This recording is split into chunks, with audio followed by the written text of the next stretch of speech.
Hello friends, welcome back to my channel. एक नई video लेकर आई हूँ कि बहुत सारे टीचर हैं, ट्यूशन टीचर, वो बहुत परेशान रहते हैं कि पेरेंट्स फीस टाइम पर नहीं देते हैं, छुट्टियों की फीस काट लेते हैं, तो हमें फीस कैसे लेनी है। तो आज हम इसी पे बात करेंगे, लेकिन उससे पहले अगर आप मेरे चैनल पर नए हैं तो प्लीज़ वीडियो को लाइक, शेयर और चैनल को सब्सक्राइब जरूर कर लेना। तो चलिए आज हम बात करते हैं कि अगर पेरेंट्स ने छुट्टी कर ली बच्चों की और उन्होंने फीस देने में फिर वो आनाकानी करने लग जाते हैं कि मैम हमारा बच्चा तो 10 दिन से नहीं आ रहा, 15 दिन से नहीं आ रहा, हम फीस कैसे दें। इसके लिए कुछ टिप्स बताऊंगी कि आप उनको पहले से ही फॉलो करके रखिए ताकि पेरेंट्स उनको आपको पूरी फीस दे दे और आपको भी कोई प्रॉब्लम नहीं हो। तो हमें क्या करना है, सबसे पहले जब भी आप बात करते हैं पेरेंट्स से ट्यूशन की या आपने ट्यूशन पढ़ाना स्टार्ट किया है तो आप अपनी एक फ़ीस तय कर लीजिए।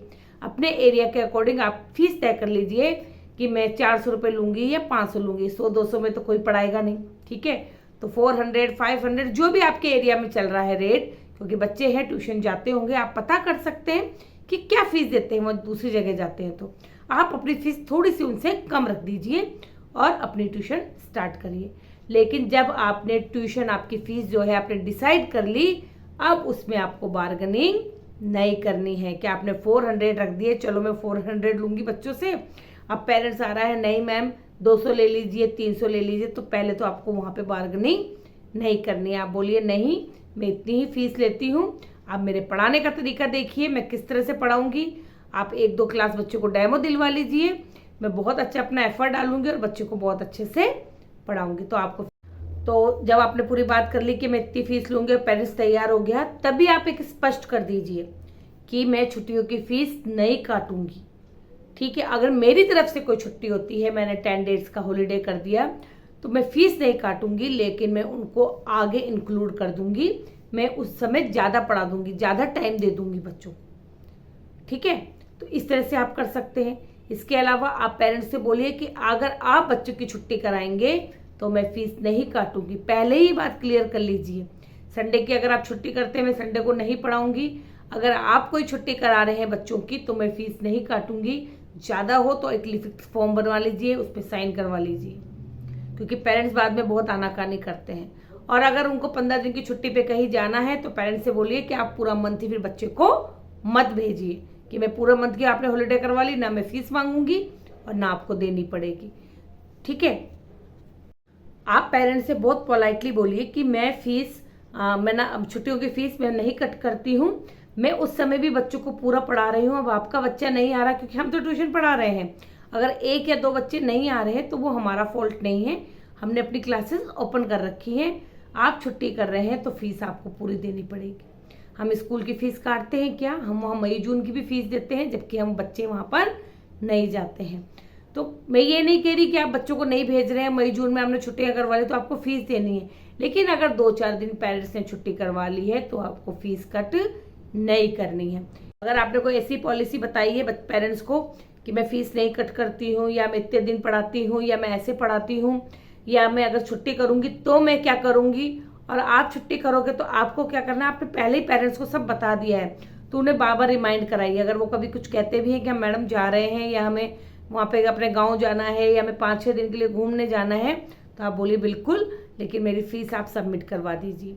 इसलिए मैं बार बार बोलती हूँ फीस आपको एडवांस ही लेनी है। आप मंथ स्टार्ट कर रहे हैं जहाँ से भी आप लिख लीजिए, कॉपी पूरी मेंटेन बना कर रखिए कि ये बच्चा इस डेट को आया था, इस डेट को इसका मंथ कंप्लीट हो रहा है। कंप्लीट होते ही मंथ 5 दिन के अंदर आप 1 वीक के अंदर आप अपनी फीस वापस मांग लीजिए कि मेरी नेक्स्ट मंथ की फीस डिपॉजिट करवा दीजिए। आप व्हाट्सएप ग्रुप बना सकते हैं पेरेंट्स का, या फिर आप पर्सनल ही लिख सकते हैं पेरेंट्स को कि बच्चे की मुझे फीस डिपॉजिट करवा दीजिए, बच्चों को बोल सकते हैं, ठीक है। तो इस तरह से आप अपनी फीस ले सकते हैं। इसके साथ ही अपने प्रोफेशन को लेकर बिल्कुल भी ढील मत दीजिए। आप किसी के भी साथ पर्सनल बिल्कुल रिलेशन मत रखिए। मतलब ये नहीं कह रही हूँ कि आप बातचीत मत करिए, पर जब आपके अगर किसी से पर्सनल टर्म हो जाते हैं ना, पेरेंट्स के साथ अपने घर गृहस्थी की बात करने लग जाते हो, मम्मी आ गई छोड़ने, तो आप लग रहे हो उनके साथ बात करने में, अपने बता रहे हो कि मेरे तो ये प्रॉब्लम है और ये है और हमारे घर तो ऐसा है और वैसा है, तो फिर पेरेंट्स उस चीज़ का फ़ायदा उठाते हैं। मैंने ये चीज़ नोटिस की है, ठीक है, क्योंकि अगर मैं ना ट्यूशन पढ़ाती हूँ और मैंने फीस के लिए बोल दिया तो एक आध पेरेंट्स ने मुझे बोला मैम आपको क्या, आप तो स्कूल भी जाते हो और ट्यूशन भी पढ़ा लेते हो, तो है ना हमें थोड़ी दिक्कत है, हमें थोड़ी पैसों की प्रॉब्लम है, हम जमा करवा देंगे। अरे ये कोई बात थोड़ी ना है, हम मेहनत कर रहे हैं, हम इसलिए तो कर रहे हैं मेहनत कि हमें हमारी मेहनत का जो फल है वो टाइम टू टाइम मिलता रहे। तो आप इसमें बिल्कुल भी ढील ना दें, अपने आप को किसी से कम ना समझे, अपनी वैल्यू कम ना करें।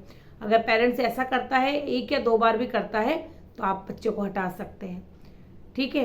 क्योंकि अगर हम बिल्कुल अपने आप को ऐसा गिरा लेंगे ना कि हमें तो बहुत ज़रूरत है और बच्चों को हम छोड़ नहीं सकते, तो मैंने ये भी देखा है कि पेरेंट्स की जो ट्यूशन फीस होती है वो बढ़ती चली जाती है, फिर हम छोड़ भी नहीं सकते। तो अगर 1 या 2 मंथ पेरेंट्स ऐसा बोलते हैं तो आप क्लियरली उनको जवाब दे सकते हैं। सॉफ्टली बोलिए, पोलाइटली बोलिए, समझाइए, नहीं मानता है तो आप फिर थोड़ा सा एक्शन ले सकते हैं। अगर पेरेंट्स को फीस देने में थोड़ी प्रॉब्लम हो रही है, अगर हम समझ रहे हैं कि नहीं इनके घर पे थोड़ी दिक्कत है, फीस नहीं दे पा रहे, आप फीस को थोड़ा सा उनको डिपॉजिट कर, फीस को आप किश्तों में ले सकते हैं, ठीक है। उनसे बोल दीजिए कि कोई बात नहीं, आप आधी फीस अभी जमा करवा दीजिए, आधी आप बाद में कर दीजिए, इंस्टॉलमेंट में दे दीजिए मुझे फीस, कोई प्रॉब्लम नहीं होगी। तो थोड़ा छोटा मोटा उनको सुझाव दे दीजिए कि आप इस तरह से फीस जमा करा सकते हैं। अगर ईयरली करा लें तो बहुत बड़ी बात है कि ईयरली में मैंने आपको बताया आप 1 मंथ का उनको छोड़ सकते हैं। ईयरली में भी ओनली 10 मंथ की होती है, क्योंकि हम मई जून को इंक्लूड नहीं करते हैं, बच्चे मई जून में नहीं आते। लेकिन अगर आ रहे हैं तो आप उनकी फीस अलग से ले सकते हैं, ठीक है। तो आप 10 महीने की फीस ले लीजिए, उसमें 1 मंथ कट कर दीजिए, तो पेरेंट्स देखिए उसमें भी आसानी से आपको फीस दे देगा। इसके अलावा मैं बार बार बोल रही हूँ, अपना एफर्ट डालिए, जितना आप कर सकते हैं बच्चों को उतना अच्छा करवाइए, पेरेंट्स फीस रोकेगा ही नहीं। अगर आप छुट्टी भी कर रहे हैं 1 या 2 दिन की, तो आप संडे को बच्चे को बुला लीजिए, ओनली 1 आवर के लिए। डेली आप 2 आवर पढ़ाते हैं, संडे को आप 1 आवर के लिए बुला लीजिए। तो पेरेंट्स को भी लगता है कि नहीं मैम मेहनत करती है, मैम ने छुट्टी करी तो मैम ने संडे को बुला लिया है, ठीक है। तो इससे पेरेंट्स में ये होगा कि मैम छुट्टी नहीं करती है, तो वो पूरी फीस देंगे। इसके अलावा अगर आपको कभी टेस्ट लेना है तो मंथ में एक बार एक संडे को टेस्ट भी ले सकते हैं, इससे भी पेरेंट्स पे बहुत असर पड़ता है, वो पूरी फीस आपको देने को तैयार हो जाते हैं। इसके अलावा आपको लगता है कि पेरेंट्स छुट्टियों की फीस नहीं देगा क्योंकि उस समय हमारे पास पढ़ाने के लिए कुछ ज़्यादा होता नहीं है मटेरियल, मई जून में उनके 1 या 2 चैप्टर अप्रैल में कराए होते हैं, हमें वही बार बार रिपीट कराने पड़ते हैं। तो पेरेंट्स को लगता है कि कोई मूल्य नहीं है, कोई वैल्यू नहीं है, बच्चा ट्यूशन जा रहा है, फालतू की फीस देनी पड़ेगी। तो आप क्या कर सकते हैं, आप कोई वर्कशॉप चालू कर लीजिए, या उनको बोलिए कि मैं बच्चों को ये सिखाऊंगी या अलग से इस चीज़ की ट्रेनिंग दे दूंगी, ठीक है। उनको इंग्लिश सेंटेंस सिखा दूंगी, या उनकी ग्रामर अच्छी कर दूंगी, या उनको मैथ्स को पूरे कॉन्सेप्ट क्लियर कर दूंगी, उनकी राइटिंग इंप्रूव कर दूंगी, उन्हें इंग्लिश या हिंदी की रीडिंग करना सिखा दूंगी। तो कुछ इन चीज़ों को उदाहरण दीजिए, तो पेरेंट्स आपको पूरी फीस देने के लिए बिल्कुल रेडी हो जाएगा। क्योंकि अगर कुछ अदर से एक्टिविटी करेंगे ना आप, तो पेरेंट्स भी खुश होते हैं कि हमारा बच्चा कुछ नया सीख रहा है, छुट्टियों का उपयोग हो रहा है।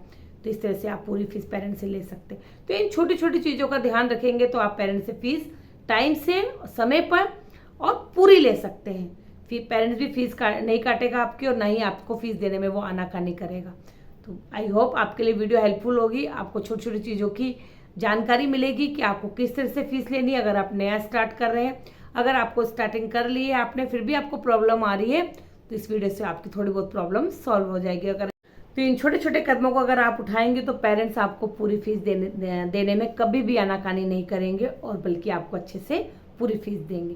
तो प्लीज़ वीडियो को लाइक जरूर करना। Okay then, thank you, bye.